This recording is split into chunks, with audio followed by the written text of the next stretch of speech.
Welcome to the Better Than Yesterday Everyday Podcast, where we cover anything related to behavior change that will increase your long-term wellness and happiness. And now, here are your hosts, personal trainer and RNs, Matt and Jenna Lane. What's happening, ladies and gentlemen? Welcome back to the Better Than Yesterday Everyday Podcast. I'm so fired up to have Richard Becker on this bad boy. Thanks for being here, man. Hey, man. Thanks for having me. Absolutely. It's a pleasure. Awesome. Guys, this podcast is all about implementing behavior change for your long-term wellness and happiness. Myself, Matt, and me, Jenna, run this podcast as well as MattLaneFitness. Before we dive into this podcast, I wanted to let you know this is the last podcast. You're going to hear this October 16th of 2019. If you leave a review on iTunes, whether it's positive or negative about this show, how do you feel about it? Tell us. Is it good? Is it crap? We want to know. Leave that review. Drop me a line at MattLaneFitness@gmail.com. I'm going to get you a free BTYE t-shirt. We just want to give back. So thank you. It's the lifeblood of a podcast. Jenna, what are we talking about today? getting your mental fitness right before you can get your physical fitness right. Yes. Heyo. Rich, sort of a little backstory. We've known each other for how long now? We debated last time. I think it was like 9 years it came out to. It was something crazy. Could be 36 and a half years for all we know, but exactly. it's been quite some time. And before we dive in any deeper, we're going to hit you with our gratitude point. It's a point that we make individually off the spot, something that you're grateful for. It can be major, it can be minor, and I encourage you listening or watching to do the same thing. Pick a point real quick. What are you grateful for? Because there's many things, even if you're in down times. Also, in the description of this show, you can find the YouTube channel and other fun links to watch this podcast if you are listening. If you're already watching, thanks for being here on the BTYE podcast YouTube channel. Jenna, I'm going to go first. Dang it. Yeah. I'm grateful for those little moments. And if you're here listening to this podcast, I would imagine that you've had these moments. It's the moment where the person lets you over in traffic. It's the moment where you make the small talk in an elevator. And I call this a real human moment. And it's not just the small talk. It's like the real talk where you chuckle about something. Craig Kahn has billions of these real human moments. And I think that those are so rad and overlooked. And that's where I find a lot of humanity. You know, like you really can, like, oh my God, like that was such an awesome 30-second interaction. I want to hang out with that person. You know that feeling that you have, that you've had before. And I wanted to bring it to light because that's so rad. I love that. Yeah, it lets you experience the goodness in other people. Exactly. Like it makes you realize that there really are a lot of good people in this world. Not everybody sucks out there, you know? Yeah. Yes. Yeah. Yeah. I could say, like, I have a story from Bali. Like, whenever we went to Bali for our honeymoon, it was this guy, his name is Steven, and he does soma work, where it's like breath work, you know, to help like people. And he was sitting at a table, completely random guy, came up to us, and he was like, hey, you know, you guys look really friendly. I just want to tell you guys, like, you guys have a great day. You guys are a beautiful couple, blah, blah, blah, right? And I was like, I got to meet this guy. Like, I got to know more about him. So he was over there working on his computer, and I was like, well, I need to talk to this guy. So we went over, and I was like, hey, man, if you don't mind, like, after you get done eating, like, can we talk to you for a second? And we sat with this guy for literally in a restaurant, hot restaurant. There was no AC, just fans. Yeah. And we sat with him for literally 2.5 hours. Holy crap. And talked to him. I follow him on Facebook and everything. He just opened up his own soma like place in California. And he's doing incredible, but he literally changed like my perspective on a lot of things in just 2.5 hours. Right. Yeah. We were supposed to meet up with him again while we were there, but it just didn't end up happening. But he's always like, I still follow him. He follows me, and it was great. And you know what's so cool about that? Like, maybe you'll see him again, but the chances of you seeing him ever again is very slim. Yes. Which is why, to me, like, that's so valuable. Like, there's something there. Yes. You know? Absolutely. Yes. You know. So, Jenna, what are you grateful for? Gratitude point. Well, last week was our 4-year wedding anniversary. By the time you're hearing this, it probably wasn't last week. Yeah. Congratulations. But at the time of recording, thanks, man. Thank you. And I'm really grateful for you, Matt. It was a nice little getaway. Oh my. And That's beautiful. it was good to just kind of spend some time away, not having some crazy vacation, but just going just a short ways away, far enough away that it was inconvenient to come back home and get the things that I forgot. But it was nice. It was a nice getaway. Yes, Thanks it was. for going with me. When I saw Matt went on vacation, I was like, who graduated? And like, what was going on? Like, what else happened? Matt went on vacation. That's incredible, man. That's awesome. That never for you guys. happens. Yeah, no, never. Yeah. It's been rare that I've even heard. Or he's got like some event to go to. So it's cool to see that. Yeah, well, thank you. I appreciate you. She didn't force us. I think I said somewhere on social media she forced us. She didn't force us. I absolutely voluntarily went. But it was fun. It was good. I know You that had no choice, though. I did not have any choice. I definitely didn't have any choice. I know that that's important. You know, I joke around about, you know, how it's like there's never time for downtime. That's wrong. I know that. If you ever hear me say that, I'm either joking or I'm way wrapped up in my head. But downtime is unbelievably important. It is. So if you have one, cool. If not, no sweat. No, I actually have two. Oh. Okay. So one is like just kind Better of show us up. Stepping it up I over just got here. two. All right. So number one is my mental health. I'm in a very good state right now. I feel very happy. I'm very like, everything's just going well, like the way I want it to. The second one is I'm very grateful for cardio. I actually did like, You don't hear that very often. Yeah, from people. right. No, you never do. So like, I've been doing this program with this trainer. We've been working together for almost 2 months now, and we just started implementing cardio into the phase. And it's 3 times a week, 300 calories. You know, and today I was on the Stairmasters, and I literally wanted to quit like within 5 minutes. But something told me it was like, you know, there's people that literally can't do this. Like they just can't physically do this. And you're over here complaining because your legs hurt. Like that's where I was like, okay, need to dig in deep. And I ended up getting it done in like 20 minutes because I was like, let's just bump it up. That's beautiful. Let's just get it over with. That's like, so That's rad. awesome. yeah. That's so rad. So yeah, I'm just grateful for it. I thought about that on the way here. I was like, I could have literally quit, but I'm just like, just do it. Having that perspective shift of some people can't do this or this is difficult. That's so rad. It's hard to do. Yeah, right? Even like at the 5 minute mark, I was like 6 minutes. I was like, you should probably quit. You could do this later on. Right. But no, it was a good feeling. You end up getting it done in 20. Nice. It was easy. So what's the second one? Oh, the first one was my mental health. Okay. That's the got main it. Got one. it. Okay. The second one, like the cardio was just like, Okay. I got you. Got it. Thank I you. got you. Thank you. I'll Jenna. be over here if you'll need me. Well, in sort of branching off from that, that's why we're having a conversation with Rich. Rich and I have known each other for 87 years. Jenna has heard his name and met him many times, and he's actually been coming. If you guys follow us on social media, Holden and I are working on a video where I'm watching Star Wars for the first time ever, all the movies, and anyway.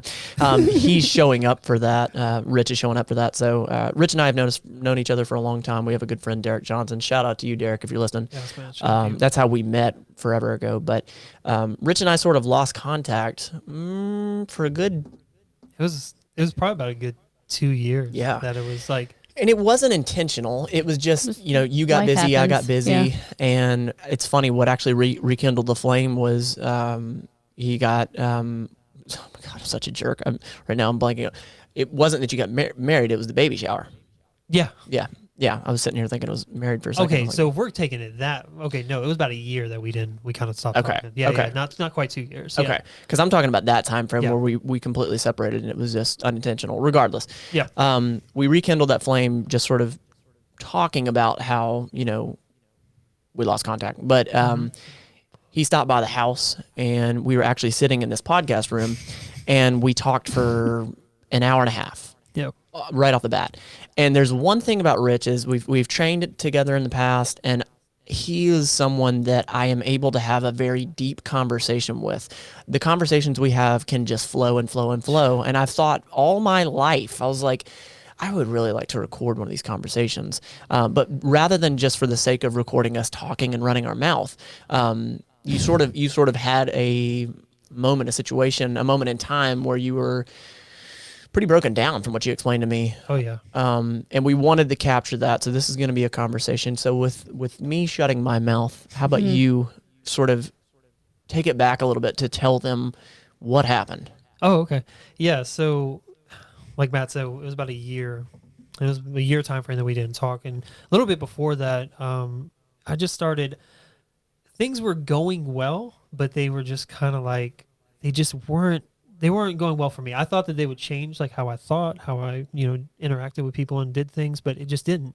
So let me explain. So I got a job, a large credit union. You're here in Pensacola, you know exactly where I'm talking about. But I kind of just started moving up the chains there, and I got a new job, and it was great. It was a new field. I was feeling good about myself. We were in the process of buying our first home, like everybody wants to do. Like that's like the 2017 to 2020 thing, is just to buy your first home.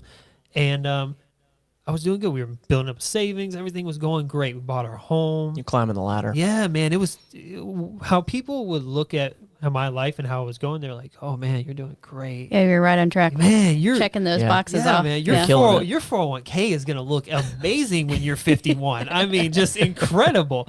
And so, it was just going good. We bought our home, but in between that, something drastically happened to me. So I was eating before that time frame. I was always on Google at work searching like, what job makes the most money? What job does this? How do I be happy? How are people happy? Like, how is $100,000 going to make you happy? Like really ridiculous stuff like that. I would Google at work for like an hour or two, like in between like work and whatever I need to work. And then I was at home just eating, and I had some rice that was it was hard, like when you make rice but you didn't put enough water and it's like kind of hard or whatever. So I ate it, didn't really think about it, but I was choking. I started choking on a piece of like a big ball of rice that I just didn't chew. I was just kind of like just eating. And I had to throw up to get it out. It was a very panic moment. I bet. I quickly went into panic. It was no like calmness to me. And and I had to throw it up. And that started a very vicious cycle of depression, anxiety, hypochondriac. Like it was just, like hypochondriac it was horrible. It was just like, and so becoming depressed, and, I was fearing eating at some points. Like it was very, very difficult. And then in that process, I stopped working out. And, in that process, I started being able to just evaluate. I picked up a couple YouTube videos, and, I was able to kind of get my mental clarity right before I even stepped foot in the gym again.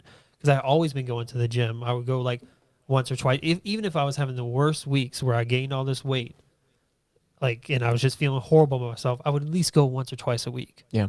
But to put this into perspective, Rich and I met through Derek Johnson, and like we trained together at first. Yes. Like we lifted weights and all that. And I mean, you're not someone that has struggled with getting to the gym. No. Like you're fine with training. You like lifting weights. It's a form of a passion. I don't think it's your true passion, but it's like it's something you enjoy. It's not a struggle for you. No, so not at all. it speaks volumes to hear that you stopped going. Yeah, there was weeks at a time where I just stopped. Yeah. And I was gaining all this weight, and it just became hard. And so whenever I just finally had a mental break, I was crying like twice a day sometimes, like Just like out of the blue. Yeah, really bad anxiety attacks. When I was at work, just crying. Like it was horrible. And it was the weirdest thing. I've never in all my years experienced anything like that, right? And I wasn't eating and stuff. So I, started discovering a couple of YouTube channels, and I don't want to get religious, or it's not even a religion, but I started reading about Buddhism and stuff, and it really changed my perspective on things. I started calming down, and wow. And it took me hitting the lowest point of my life where I'm having anxiety attacks every day, like just really, it was bad. It's really bad. And it took getting to that really bottom state to find something that would help me. And so that's what I started with. I started reading about Buddhism, started reading about just the culture. Around that time frame too, we went to Bali, and Balinese culture is built around Buddhism, temples, and, seeing people there that had literally nothing, who were the happiest people in the world. Yeah. And it just changed me. So when, I got back, it just became better and better, to the point where now I'm in the best state I've ever been in, where I'm just genuinely happy, where I'm not worried about like what's going to happen. I don't panic, it's just. What's so interesting is when Rich and I had that initial conversation, sort of the rekindling of, seeing each other again. Well, we spoke for an hour and a half.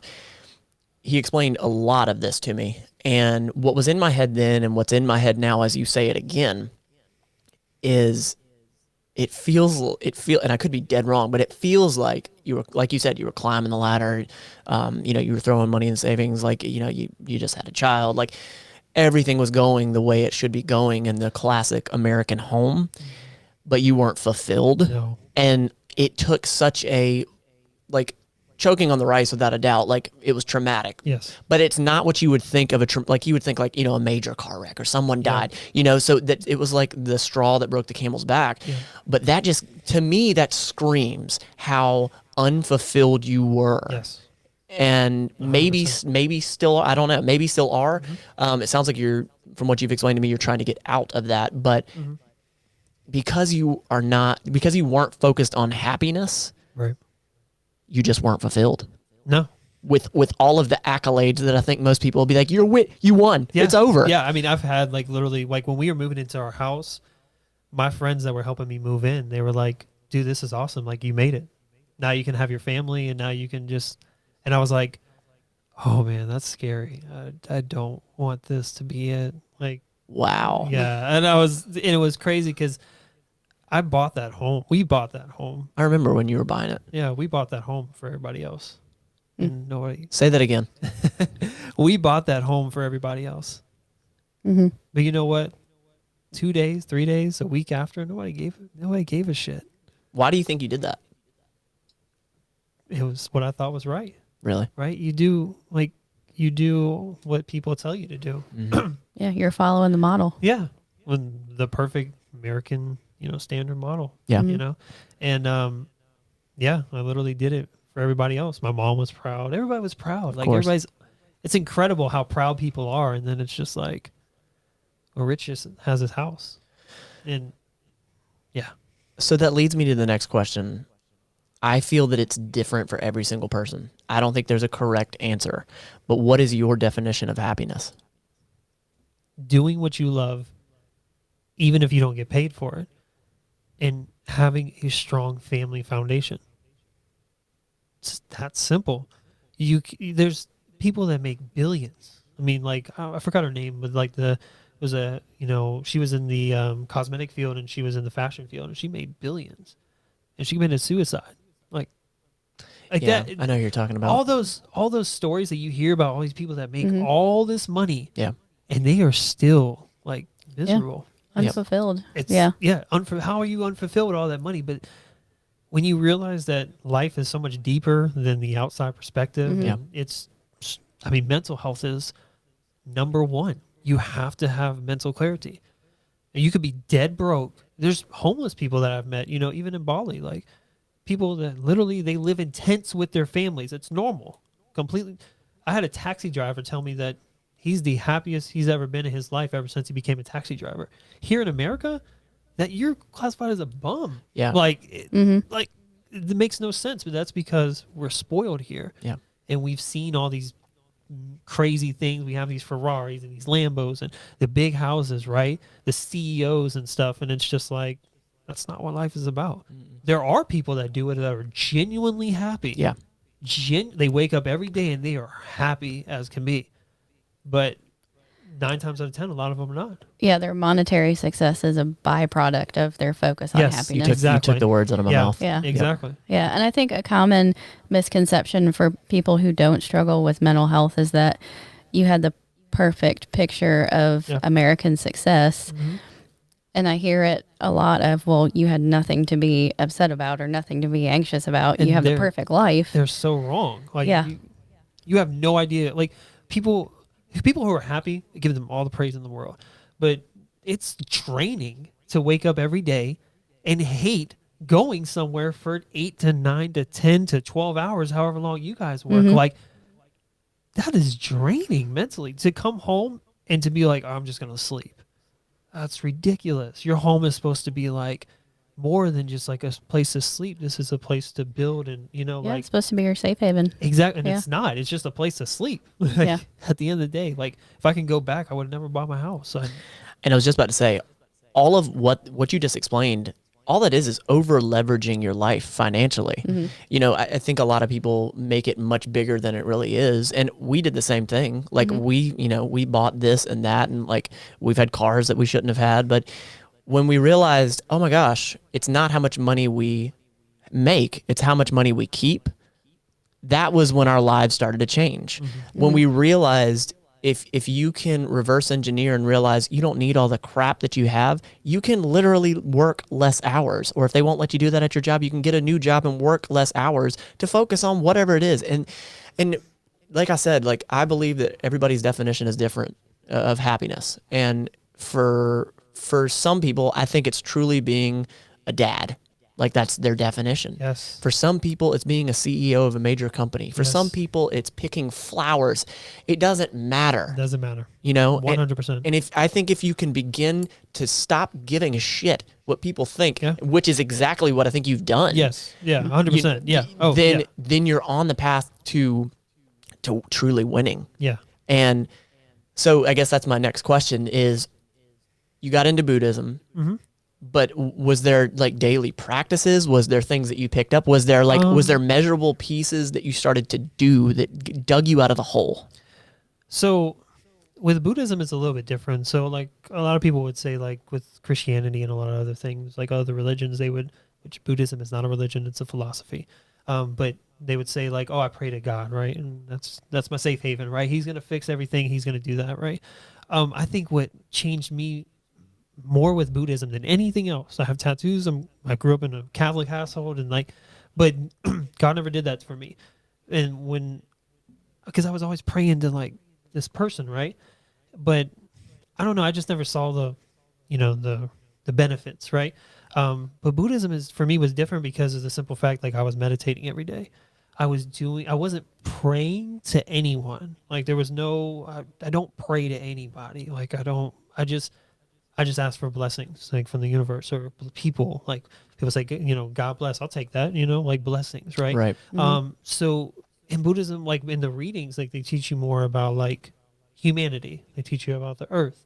They teach you about like how to be kind to everyone, how to be kind to animals, and how to just realize that everything that we have going on in this world, the smallest thing from the smallest fish in the ocean to the biggest things like birds in the sky or, the weather, like you have to tie all that together and realize that it all comes together and it can reflect on your well-being. And, that's so it was more mental than anything else, because a lot of people will just get on their knees and they'll be like, pray to God, please, you fix it.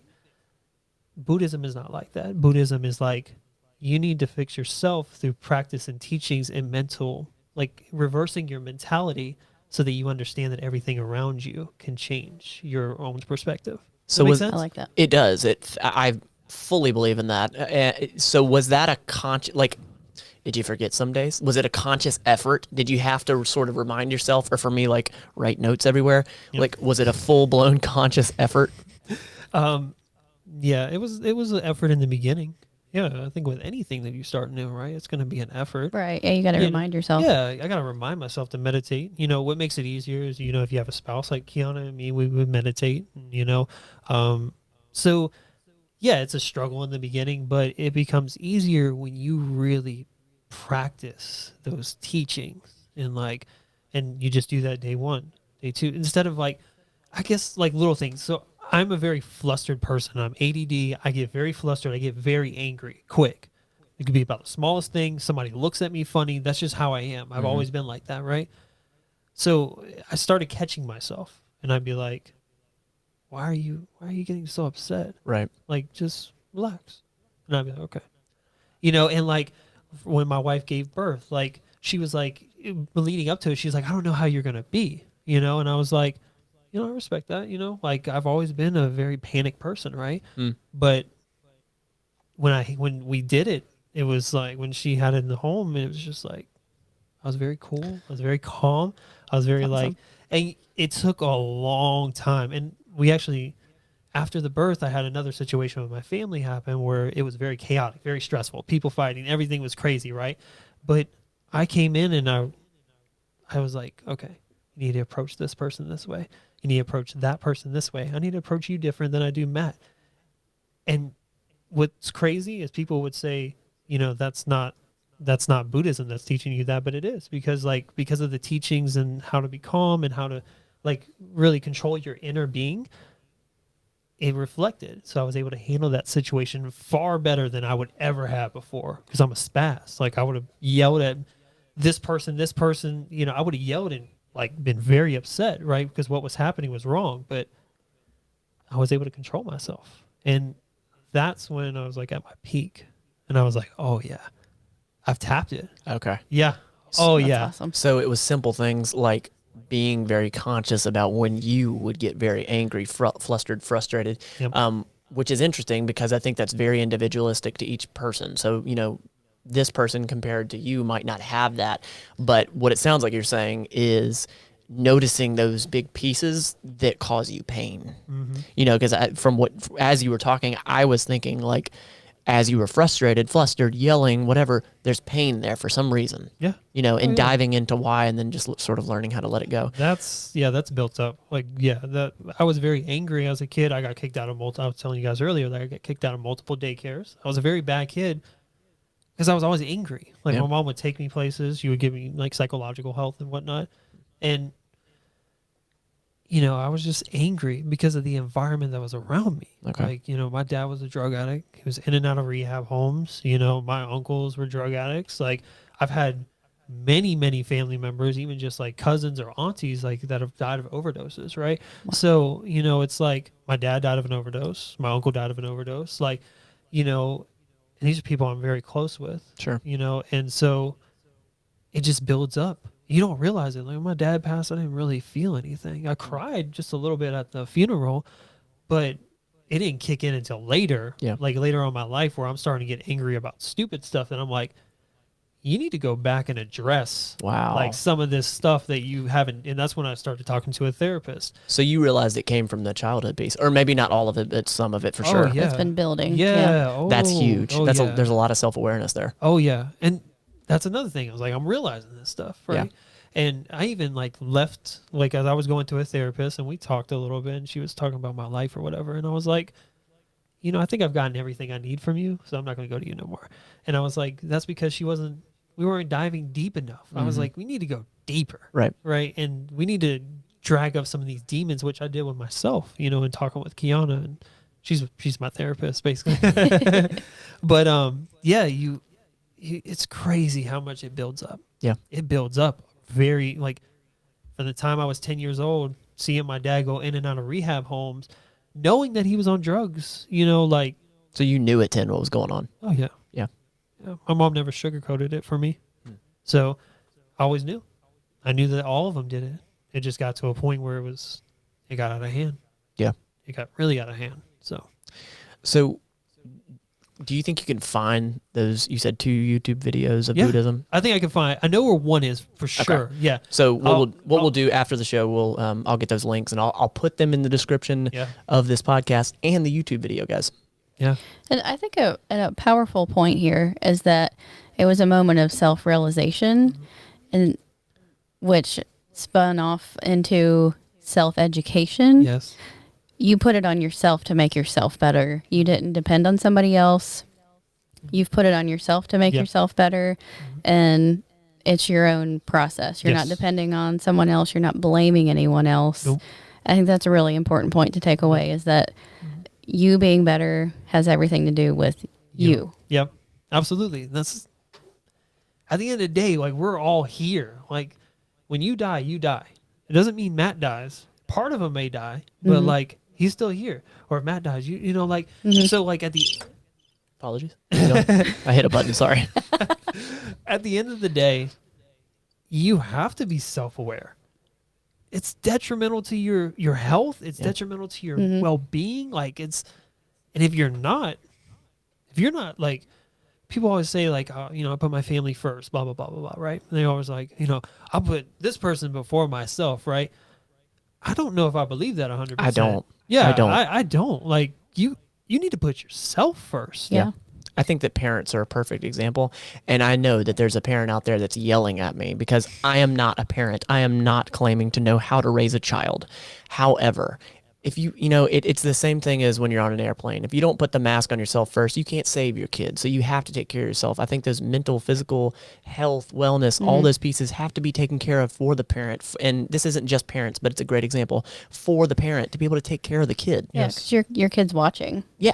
Yes. Even better point. Yeah, exactly. So they can grab it. Like just using that as an example. Yeah, you're ingraining that in your children, whether you're trying to teach it to them or not, they're watching. Yeah. And if you don't have kids, you're ingraining that in other people. So you impress, your values on other people, whether you're trying to push them on them or not. So you can really influence others, I think, by really being self-aware.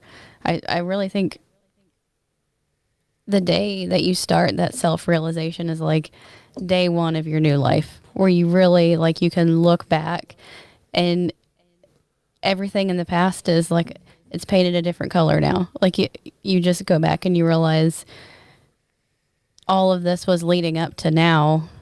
Like the rice incident wasn't.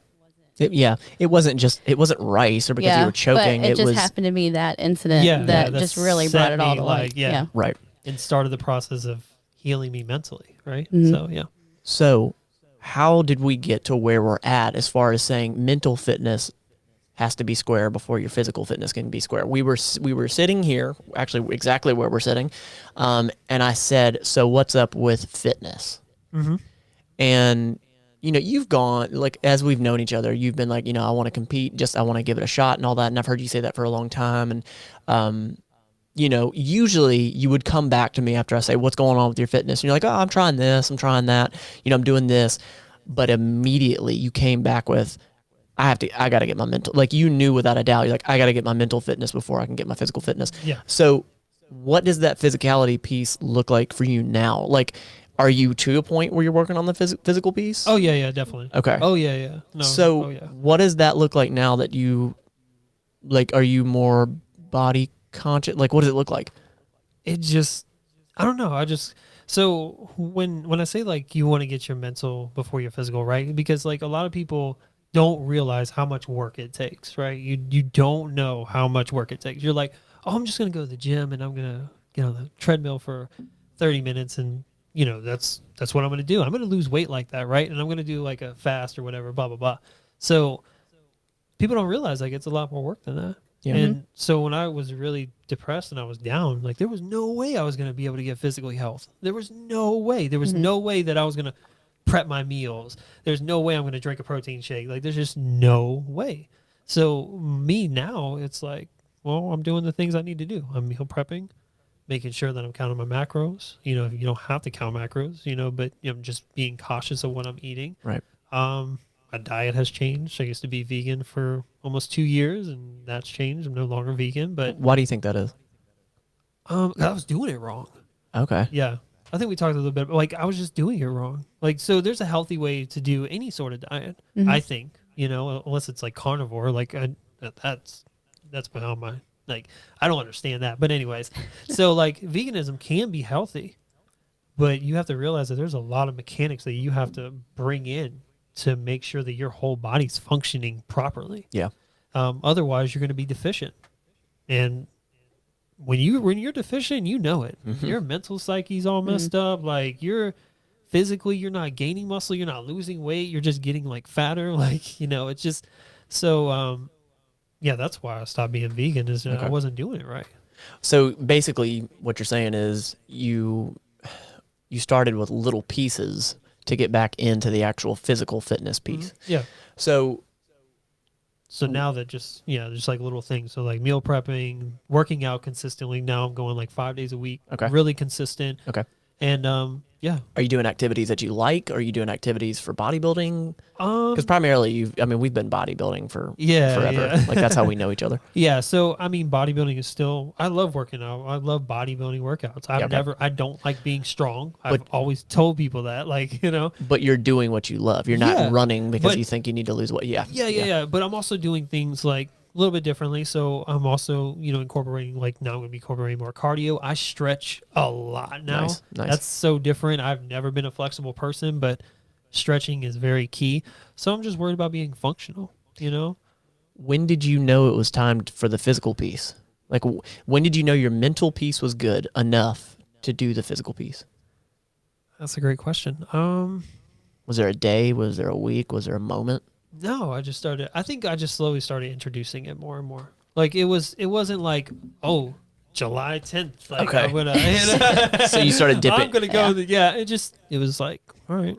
You started dipping your toe. All right. Okay. All right. And then before you know it, now I'm like 5 days a week. I'm stretching consistently. I'm losing weight, slowly but surely. And so, yeah. So you no longer looked at it as a burden, because how you said it before, you're like, screw that. That's something that's not going to benefit me. That's going to take away from me. Yeah. So I guess that makes sense. So, yeah, absolutely. Yeah. I mean, I've always gone up and down with workouts, but, just, you need to work out. I think everybody needs to work out, whether that's in the house, whether that's at the gym, whether that's strongman, whether that's powerlifting, whether that's physique, whatever you need to do it in a healthy manner. Everybody needs to do it. So, yeah, I've always thought, all of it's tied together. Your nutrition, your mental health, your physical health, and it's always incremental, or it's been incremental for me. Like I focus on my mental health a little bit, and then I just desire to work out more. Yep. And then the more I work out, the more I'm like, hey, I feel better about myself. And then it kind of, starts a snowball effect. Absolutely. So I actually have a term that I use with my clients. It's called the positivity snowball. I probably did not make it up, but it's for people that I feel have maybe fallen out and they're like, man, how do I get back on the horse? I believe that using this thing called the positivity snowball is exactly what you're explaining. It sounds like exactly what you did. And all that is just picking up one thing that you can stick to, you enjoy it, it's not a burden, you can do it, it's reasonable. And then just like you just said, Jenna, like you're doing that one thing really well, you start to see some sort of improvement. Like your back is better, or you're more flexible, or you're hydrated, whatever it is. It starts leading to, well, I can probably hit the gym once a week, and then that just topples on another and another and another. And I want to eat a salad today, and it's just a snowball. Yep, absolutely. Yeah. Well, and I think an important point too is that your first step wasn't some monumental thing. It was literally just getting on YouTube. So I think being on your phone or on the internet doesn't always have to be, downtime or wasted time. Yeah, exactly. You can self-educate. Yeah, exactly. And, I wasn't looking for that video. Like, it's weird. Like, it just kind of popped up, right? It was pulled to you. Yeah, we could say that, I guess. A lot of people say that, like, that's fate or whatever. But it was just there, and so... I wasn't looking for. I've always been interested in Buddhism, though, like the culture. I've always had like Buddhas all around my house. You can ask my wife. Like it was just, I've always been interested, but I grew up in a Christian household, so I was like, I'm not going to go to another religion. But it was just me being naive and not really doing research. Yeah. Awesome. Awesome. Well, I mean, I don't want to drag it out anymore. I mean, did you have more questions for him? No, I think that this has been a lot of really good points to take away for a lot of people. Yeah, without a doubt. I think the biggest piece is your self-awareness. Yes, you have to be. Yeah. You have to be self-aware of yourself. Yeah. Do you think that's something you can teach? Like self-awareness. Can you teach that to yourself? Is it innate? What do you think? I think so, right? Because I would say that I taught myself, right? Yeah, and I think it starts with self-responsibility and self-education, and really looking in the mirror for the answers and for the responsibility. And let me also say, like, you don't have to practice Buddhism. You don't have to practice anything, right, for you to, like, I just want to make that clear. Like, you found your release. That was your gateway. Yeah. And so that just, and it's not my only gateway. Like, it was a start, but it was just like other things, I put a lot of work into my mental health, so, you don't have to, like, even if you're, Christian or whatever, like, just, work on your mental health. Yeah. Like, yeah. And that's a good point of whatever you believe in. I think that's a good overall point of, if you're a Christian or whatever, that's really your way that you believe in of your release of, your prayers to God. That's you're releasing that, or your meditation. That's you're releasing those anxieties and fears and that sort of thing. But you've got to find a way to let it go. Absolutely. Yep. 1000%. Well, dude, I really appreciate you coming on. I appreciate you guys, man. It's been a good conversation. Yes, it has. Guys, go get yourself a free shirt, okay? Leave a review on iTunes. Yes, I'm sorry, guys. iTunes is the biggest right now. That is the lifeblood of a podcast. You're more than welcome to leave it elsewhere, but iTunes is really the biggest place right now. Drop me a line at MattLaneFitness@gmail.com. I'm going to shoot you a shirt for free. Thank you so much, Richard Becker, for being here. Jenny, you got anything else before we close this bad boy out? I think that's it. All right, guys. We'll talk to y'all next week. This has been the Better Than Yesterday Everyday Podcast. We want to thank you for listening and invite you to subscribe to the show as well. And follow Matt Lane Fitness on YouTube. Until next time, you don't have to be perfect. Just be better than yesterday every day.